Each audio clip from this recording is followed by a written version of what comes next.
Welcome to bird media. నేను మీ పవన్ కృష్ణమూర్తి. వైఎస్ఆర్ కాంగ్రెస్ పార్టీకి ఈ సంవత్సరం 16 ఏళ్ళు పూర్తయ్యాయి. సాధారణంగా ఒక రాజకీయ పార్టీ ఆవిర్భావ దినోత్సవం అంటే అది ఒక పెద్ద పండగలా ఉంటుంది. అందులోనూ వైఎస్ఆర్సీపీ అనగానే మామూలుగానే జగన్మోహన్ రెడ్డి గారి పర్యటనలు, ఎవరన్నా చనిపోతేనో, ఏ రైతు దగ్గరికి వెళ్తేనో, లేదంటే జైలుకి వెళ్ళి పరామర్శ చేస్తేనో వెనకాల వచ్చేటువంటి జనం, రప్పారప్ప పోస్టర్లు, వాళ్ళ కేకలు, కేరింతలు, మళ్ళీ ఎవరో కింద పడ్డాలు, ఇవన్నీ కూడా ఉంటాయి.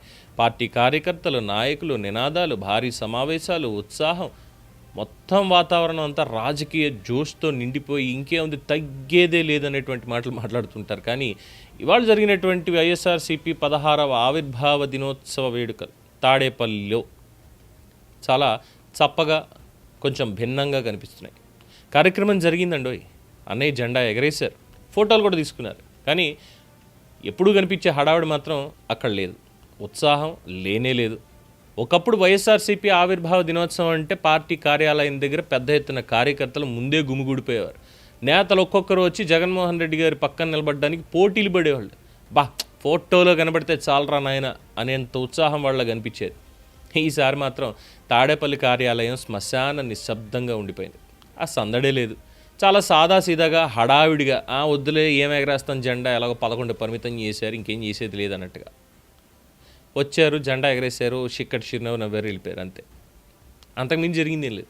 అయితే ఇక్కడ చాలామందిని ఆకర్షించినటువంటి విషయం ఏంటంటే, అందరికీ అనుమానం ఉన్నటువంటి విషయం, అన్నీ తానై నడిపించేటువంటి సజ్జల రామకృష్ణారెడ్డి ఈ మీటింగ్కి ఎందుకు రాలేదు, ఈ 16వ ఆవిర్భావ దినోత్సవం జెండా ఎగరవేత కార్యక్రమానికి ఎందుకు రాలేదు? ఎందుకంటే లాస్ట్ 5 ఇయర్స్లో చూసాం, 5 ఇయర్స్ అనే కాదు, ఇన్ఫ్యాక్ట్ ఇంకా ముందు నుంచే కూడా జగన్మోహన్ రెడ్డి ప్రభుత్వంలో ఉన్న సమయంలో పార్టీ కార్యక్రమం అంటే చాలు ఉండే వ్యక్తి సజ్జల రామకృష్ణారెడ్డి. ఆయన పేరే మొత్తం వినిపించారు. మీడియా సమావేశాలు, పార్టీ వ్యూహాలు, పొలిటికల్ స్టేట్మెంట్స్, ఏది వచ్చినా ఏం చేసినా అన్నీ తానే నడిపించేవారు సజ్జల. ఆయన్ని జగన్కి షాడో అన్నారు. షాడో కూడా కాదు, shadow home minister, shadow chief minister కూడా సజ్జల రామకృష్ణారెడ్డి. అధికారులకు సైతం ఆయన ఆదేశాలు ఇవ్వడం. అలాంటి సజ్జల, డిఫాక్టో సీఎంగా ఉన్నటువంటి సజ్జల ఈసారి మరి పార్టీ ఆవిర్భావ కార్యక్రమంలో కనిపించకపోవడం అనేది పార్టీల్లోనే గుసలు దారితీసింది. జగన్మోహన్ రెడ్డి జెండా ఎగరేస్తున్నప్పుడు ఆయన పక్కన ఉండడం సజ్జలకు అలవాటు. కానీ ఈసారి మాత్రం ఆయన ఎక్కడా కనిపించలేదు. క్యాడర్లో కూడా ప్రశ్నలే, సజ్జల గారు ఎక్కడా? సోషల్ మీడియాలో కూడా ఇదే, సజ్జలన్న ఎక్కడా? ఒకప్పుడు జగన్ పక్కన నిలబడడానికి పోటీ పడే సీనియర్ నేతలు సైతం ఈసారి పార్టీ ఆవిర్భావ దినోత్సవ వేడుకల్లో కనిపించలేదు. గతంలో పార్టీ కార్యక్రమం అంటే చాలు పెద్ద నాయకులు, మాజీ మంత్రులు, ఎమ్మెల్యేలు, ఎమ్మెల్సీలు, వీళ్ళు మొత్తం అందరూ వచ్చేసి చాలా హడావిడిగా, ఇంకేముంది అసలు పార్టీ అంటే వైఎస్ఆర్సీపీనే, ప్రజాస్వామ్య రక్షణకి వైఎస్ఆర్సీపీనే అనేటువంటి విధంగా వాళ్ళు చేసేటువంటి హల్చల్ అంతా ఇంత ఉండేది కాదు. బట్ ఈసారి అలాంటి సీనియర్ నాయకుల హాజరు పెద్దగా కనిపించలా, ఎవరిది కనిపించలా. సరే, బొత్స సత్యనారాయణ గారు అంటే పాపం ఆయనకున్నటువంటి అనారోగ్య సమస్యలు, అలసిపోతున్నటువంటి పరిస్థితి, దాంతో రాలేదనుకోవచ్చు. మరి మిగతా వాళ్ళందరికీ ఏమైంది? నడుంబడిపోయిందా, కాళ్ళు చచ్చిపడిపోయా? లేదు, పార్టీ లేదు, గాడిద గుడ్డు లేదు అనేటువంటి విధంగా, పవరే లేదుగా, ఇంక పార్టీ ఉందిలే అనేటువంటి విధంగా ఏమైనా ఉండిపోయారా? జగన్ పక్కనే కనిపించేటువంటి ఈ దేవినేని అవినాష్, అలాగే కొంతమంది యువనేతలు మాత్రమే. ఒకప్పుడు పార్టీకి కీలకంగా పనిచేసిన చాలా ముఖాలు ఈసారి కనిపించలేదు. దీన్ని చూసిన కొంతమంది రాజకీయ పరిశీలకులకు కూడా ఒకటే అంటున్నారు, పార్టీలో అంతర్గతమైనటువంటి మార్పులు, చేర్పులు ఏమైనా జరుగుతున్నాయా? ఒకప్పుడు వైఎస్ఆర్సీపీ కార్యాలయం అంటే రాజకీయంగా చాలా బిజీగా ఉండేది. మీడియా, నాయకులు, కార్యకర్తలు ఎప్పుడు సందడి. ఇప్పుడు ఏమంటారంటే పార్టీ కార్యాలయం కంటే వాట్సాప్ గ్రూపులు ఎక్కువగా యాక్టివ్ ఉన్నాయట. ఫోటోలు తీసుకొని వాట్సాప్ గ్రూపుల్లో వేసుకున్నాం అనేది ఉంది తప్ప ఇంకొకటేం లేదు. మరి ఈ ఆవిర్భావ దినోత్సవ వేడుకలను చూస్తే ఇంకో విషయం గుర్తొస్తుందండి. వైసీపీ ప్రారంభమైనప్పుడు ఒక పెద్ద ఉద్యమంలా ప్రారంభం చేశారు. రాజశేఖర రెడ్డి గారి మరణం తర్వాత ఏర్పడినటువంటి రాజకీయ పరిస్థితుల్లో జగన్మోహన్ రెడ్డి గారి పార్టీని ప్రారంభించడం అంటే ఆయన సొంతమేం కాదు. దీనికి శివకుమార్ అని చెప్పి, శివకుమార్ పోలిశెట్టి అనుకుంటా, ఆయన పార్టీ స్థాపిస్తే ఆయన్ని గౌరవ అధ్యక్షుడిగా ఉంచి తర్వాత పార్టీ నుంచి బయటికి గెంటేశారు. వైఎస్ఆర్ కాంగ్రెస్ పార్టీ అనేది జగన్మోహన్ రెడ్డి ఆయనంతటా ఆయన ఏమి పెట్టుకున్నటువంటిది కాదు, ఎవరో రాజశేఖర రెడ్డి గారు అభిమాని పెట్టినటువంటి పార్టీ. దాన్ని ఈయన కొట్టేశారు, అంతే, అంతకుమించి ఏం లేదు. సో ఆ చేసినటువంటి టైంలో భారీగా యువత, కార్యకర్తలు, ఎందుకంటే కాంగ్రెస్ పార్టీని, సోనియా గాంధీని ఎదిరించి బయటకు వచ్చారు కదా, ఆ జోషా మాత్రం ఉంటుంది. రాజశేఖర రెడ్డి గారు అభిమానులు అటు మెల్లగా వెళ్ళారు.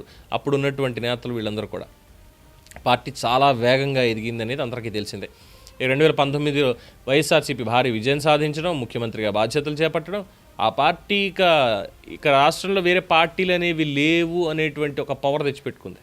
వైఎస్ఆర్సీపీ ఒక పెద్ద శక్తి అనుకున్నారు. పరిస్థితులు ఎప్పుడు ఒకేలా ఉన్నాయని మర్చిపోయారు. మార్పులు వచ్చాయి. ఆ మార్పులు ఇప్పుడు పార్టీలో కూడా బలంగానే కనిపిస్తున్నాయి. 11 సీట్లకు పరిమితం అయిపోయిన తర్వాత ఏముందులే జగన్మోహన్ రెడ్డి నాయకత్వం ఏమీ లేదు, గాడిది గుడ్డు తప్ప అని పార్టీలో ఉన్నటువంటి నేతలే సెటైర్లు వేసుకున్నటువంటి పరిస్థితి. ఒకప్పుడు చాలా బలంగా కనిపించినటువంటి నాయకత్వం ఇప్పుడు నిశ్శబ్దంగా మారిపోయింది. ముఖ్యంగా ఎన్నికల తర్వాత పార్టీ యంత్రాంగం పూర్తిగా పోయింది, పార్టీని కూడా పట్టించుకోవట్లేదు అంటున్నారు. ఒకప్పుడు జగన్మోహన్ రెడ్డి పక్కనే ఉండేందుకు పోటీ పడే నేతలు ఇప్పుడు కొంచెం దూరంగా ఉండడానికే ఇష్టపడుతున్నారేమో అనే సందేహం కూడా కొందరిలో ఉంది. ఇది నిజమా, లేదంటే జస్ట్ ఒకరోజు కార్యక్రమాన్ని చూసి వచ్చిన తర్వాత ఉన్నటువంటి అభిప్రాయం అనేది ఇక కాలమే చెప్పాలి. ఒకటి మాత్రం చాలా స్పష్టం, 16 ఏళ్ల పార్టీ ఆవిర్భావ దినోత్సవం చాలా సాదాసీదాగా జరిగి పెద్ద ఎత్తున కార్యక్రమాలు, భారీ సభలు, క్యాడర్కి ఉత్సాహం కలిగించే కార్యక్రమాలు కూడా లేవు. పార్టీ మళ్ళీ క్యాడర్ని యాక్టివ్ చేయాల్సిన అవసరం ఉంది అని కార్యకర్తలు కూడా అంటున్నారు. ఎందుకంటే రాజకీయాల్లో చాలా ముఖ్యమైనది నాయకులు మాత్రమే కాదు, కార్యకర్తల ఉత్సాహం ఆ పార్టీకి చాలా బలం. తాడేపల్లిలో జరిగినటువంటి ఈ ఆవిర్భావ వేడుకలు మాత్రం ఒక చక్కటి సందేశాన్ని ఇచ్చాయి. పార్టీ జెండా అయితే అన్న ఎగిరేశాడు, జెండా ఎగురుతోంది, పార్టీ ఉంది, కానీ జెండా చుట్టూ ఉండే రాజకీయ జోష్ మాత్రం కొంచెం తగ్గినట్టు కనిపిస్తోంది అని.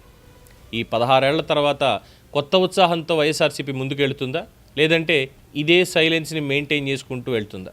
రాబోయే రోజుల్లో జగన్మోహన్ రెడ్డి తీసుకునేటువంటి నిర్ణయాలు పార్టీని మళ్ళీ ఎంత యాక్టివ్గా మారుస్తాయి అనేది కూడా చూడాలి. జెండా ఎగరేయడమే ఒక పని, ఆ జెండా కింద జనాన్ని నిలబెట్టడం అనేది అసలు పని. జెండా ఎగరేశారు, నాయకులు మాత్రం పక్కకెళ్ళారు. వైఎస్ఆర్సీపీ 16వ ఆవిర్భావ దినోత్సవ సందర్భంగా వైఎస్ఆర్సీపీ నేతలకి, మాజీ ముఖ్యమంత్రి, ప్రస్తుత పులివెందుల ఎమ్మెల్యే, వైఎస్ఆర్సీపీ అధినేత వైఎస్ జగన్మోహన్ రెడ్డి గారికి, వారి అభిమానులకి, కార్యకర్తలకి అందరికీ కూడా 16వ పార్టీ ఆవిర్భావ దినోత్సవ శుభాకాంక్షలు తెలియజేస్తోంది ది బర్డ్ మీడియా.